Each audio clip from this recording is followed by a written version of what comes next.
Hi everyone, my name is Cynthia. Let's talk books. Today I am here with the best nonfiction books I read in 2022. So, just for disclaimer purposes, these are not necessarily books that came out in 2022. It's just the books I read in 2022, and I've picked out some of the standouts in the nonfiction category. And I've actually had to break this category down into graphic nonfiction and kind of narrative nonfiction because I read quite a few graphic nonfiction books, some of which were extremely excellent. I have really come to respect and admire the work that artists and writers are doing in the graphic world when it comes to nonfiction, fiction as well. But I've just been blown away by a lot of the excellent graphic nonfiction that is coming out. So let's start with those. The first one on my list, and these are not in any particular order. Well, the order in which I read them, really. But the first one is The Black Panther Party, a graphic novel history by David F. Walker. This just did such a great job of including so much Black Panther history, and the artwork was excellent. I loved it so much that I want to use it in a class I teach in the future. So maybe when I teach my next race and ethnicity course or my next US history course, I don't know how I'm going to include this book, but I really want to do more with this particular graphic novel. The Black Panther history is one that we don't get taught in schools. I had this discussion with my students. And so in the graphic novel format, one of the things I really loved is how much got packed into it and how well the graphic novel articulated some of the complexities of the Black Panther Party. Not necessarily painting them entirely as like heroes, but also understanding some of the internal conflicts within the party that led to weaknesses of the party and its eventual dissolution. The next book on my list is Wake, A Hidden History of Women-Led Slave Revolts by Rebecca Hall. This graphic novel I thought was just really excellent for understanding the way history is created. Hall describes how she personally was on a quest to discover these female-led revolts and how difficult it was to get this information, to find sources on it. And it really highlights how hard it is to write and tell certain kinds of histories, especially when there's an entire social, political, cultural system designed to keep those stories hidden. Um, and and just how we just don't have certain sources. We just don't have it, but we get hints here and there that kind of give us entryways into fuller understanding history. The artwork in this one was a little bit odd. Like, I think I understand what the artists were doing in like depicting faces and bodies in a not as natural of a way, like very sharp and oddly. But the content was just so extremely well that I had to give this five stars, and I highly recommend that if you're interested in history at all, that you take a look at Wake. The next graphic novel on my list is Run by John Lewis.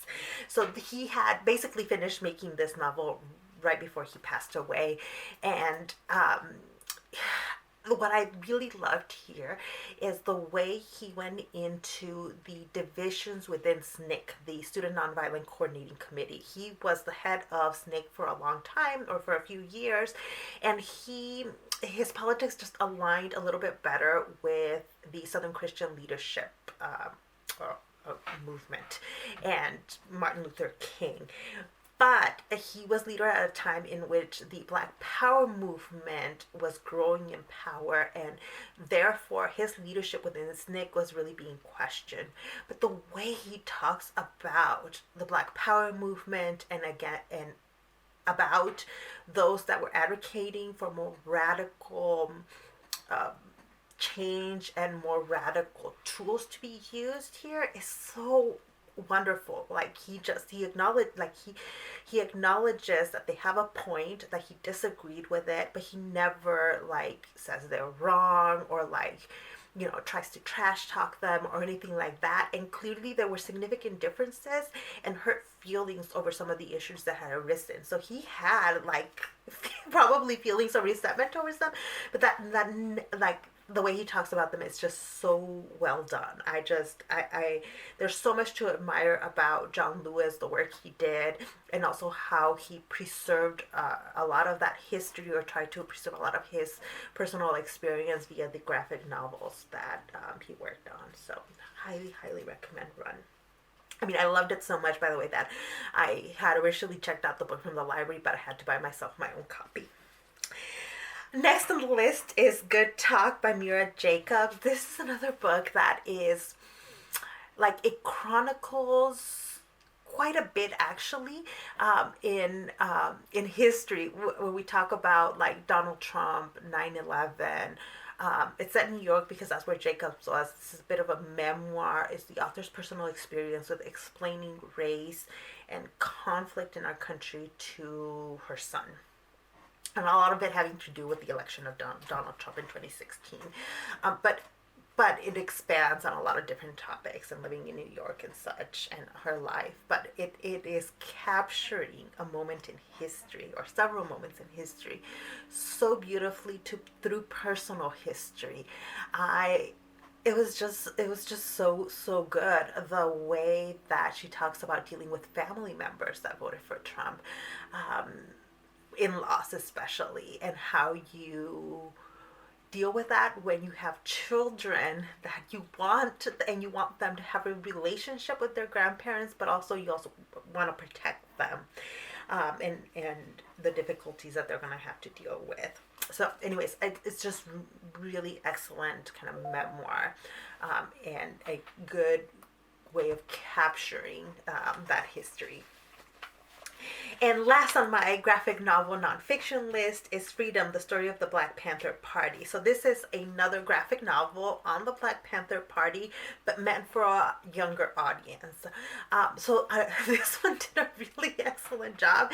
And I recommended both of these graphic novels on the Black Panther Party to my students last semester, because they were interested in learning more about the Black Panther parties. And I think both of these novels do a great job of introducing you to a lot of that. The graphic novel Freedom, in specifically because it's meant for young adults, might turn some people off, but I think it's actually excellent for anyone, whatever age group you are in, that just wants a basic understanding of the Black Panther Party and their achievements.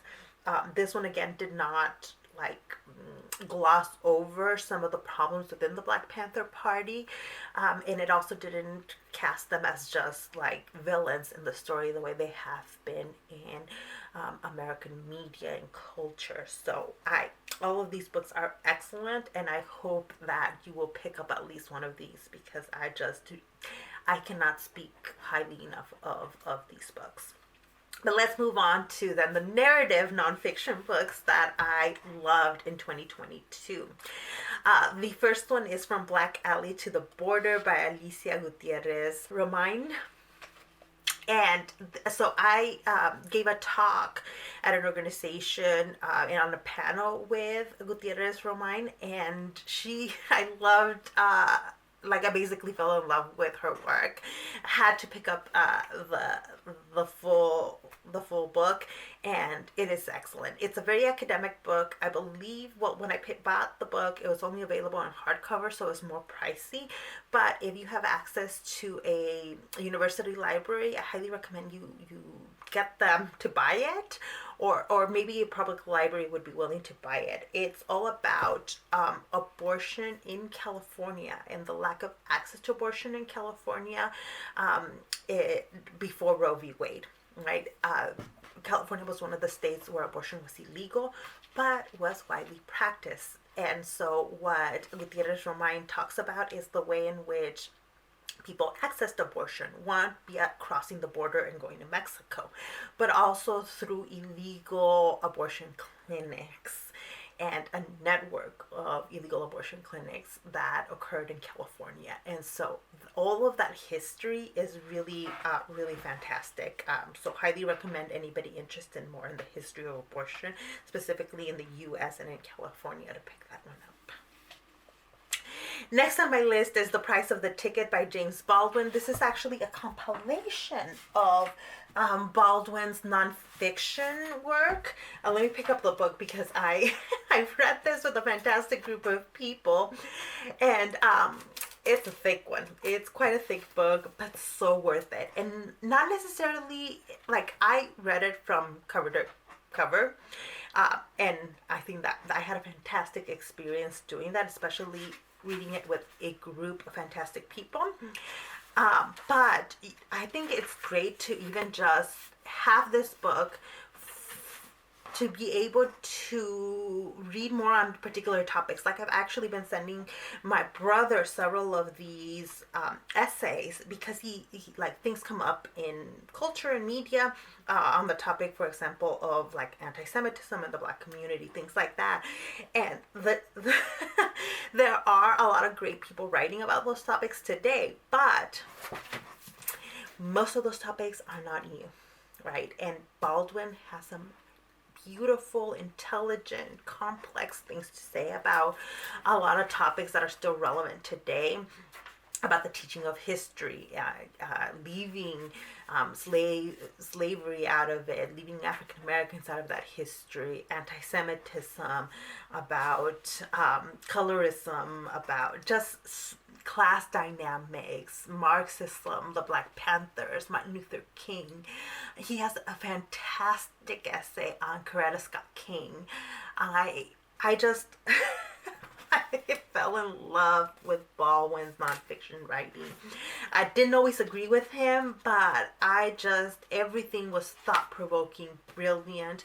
There were pieces of here essays on like films, books at the time that like are not as culturally relevant anymore. So those were a little bit over my head. But otherwise, I've already started assigning some of these essays to my students because I just found him so incredibly brilliant and offering a lot of history and like just thoughts to problems that still plague us today. The next book here is Body and Soul, The Black Panther Party and the Fight for Medical Discrimination by Alondra Nelson. I forgot that I had this one right here. I'm like, actually, I have several books right here. This is the Black Panther Party graphic history. But this is the one I'm talking about now, Alondra Nelson. So this book is an excellent monograph on history on specifically the work that the Black Panthers did in their healthcare clinics. Did you know that the Black Panther Party established clinics and did a lot of work in battling medical discrimination in the Black community? For example, the reason that Black people now get tested for sickle cell anemia in the U.S. is because the Black Panther Party started testing people within the community for sickle cell anemia. Like, it was all activism of the Black Panther Party that then was co-opted by the government. Because they were so effective in their community work, the government feared. This is part of why the FBI was so deeply working against the Black Panther Party, because of their effectiveness in things like their healthcare clinics, in their student lunch programs and breakfast programs. Like, they were so effective, and that's why the government actually co-opted so many of the work that they did. They had a STD clinic. All of the members of the Black Panther Party got free testing and treatment for things like STDs. It is just like, I really enjoyed reading this book and think it's important to read and know more about the Black Panthers, especially if you're interested in radical activism and the history of that. Next on my list is Bad Mexicans by Kelly Lytle Hernandez. Okay, this book is just really great, especially if you're interested in learning more about Mexican history and why Mexican history is so important to know if you really want a fuller understanding of American history. So the book is set during the it covers a history of period of history right before the Mexican Revolution during the dictatorship of Porfirio Diaz. One of the first groups of people that mobilized and organized against the dictatorship is a group that is followed in this book. How they spoke out against Porfirio Diaz and how the repression from that dictatorship drove them to the United States, and forced them to move around the United States. Then how the American government worked with the dictatorship in Mexico to eliminate these activists. It is really well written history. I found it quite accessible most of the time. There are parts that might get a little bit academic, but for the most part, it's incredibly accessible and just plain interesting. I really really enjoyed this one and actually want to get a physical copy for my library. All right, the next book was A More Beautiful and Terrible History by Jeanne Theoharris.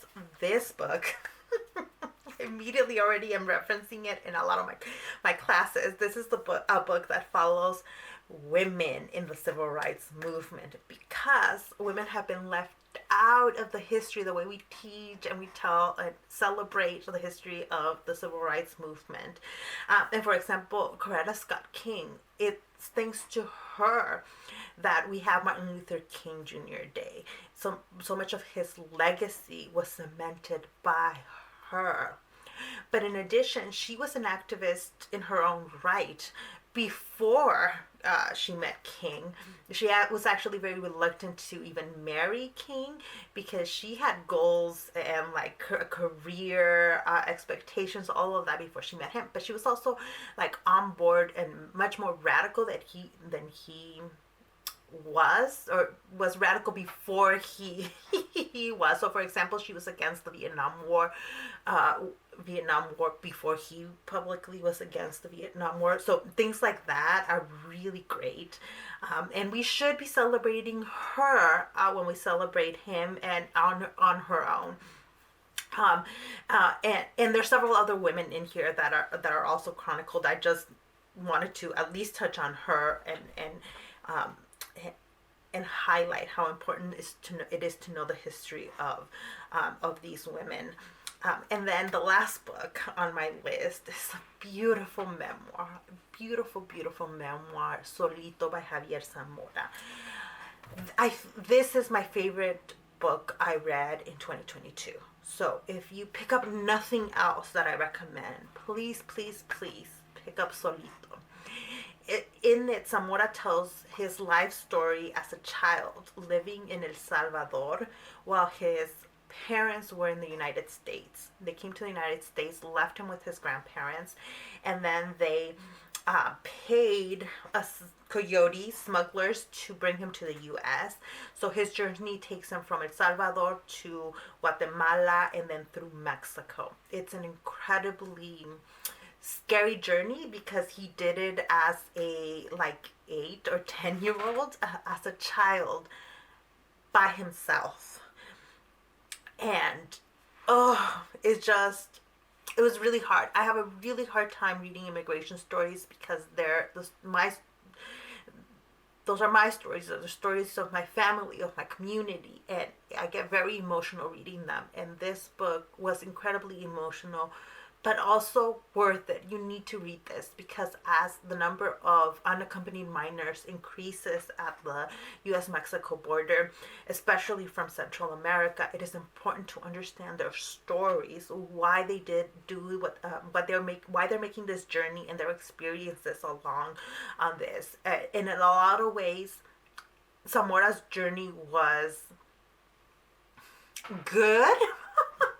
He experiences colorism, racism along the way, and all of that is chronicled so well. But I had to keep reminding myself that he made it. He made it to the U.S. He lives in the U.S. now.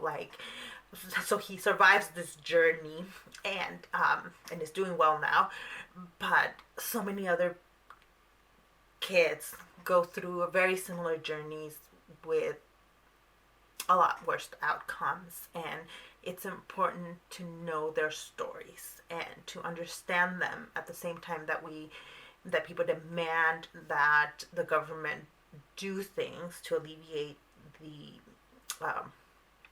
some of the problems at the border. When we do that, when we demand that our politicians do things, it's important that they do things with a full knowledge and understanding of what is happening, of people's experiences, and with humanity. We're talking about people, about kids with stories, with lives that need to be valued. I will leave it with that. If you have read any of these books, if you plan on reading any of these books, please let me know down in the comments section. Thank you so much for watching this video, and I'll see you in the next one. Bye.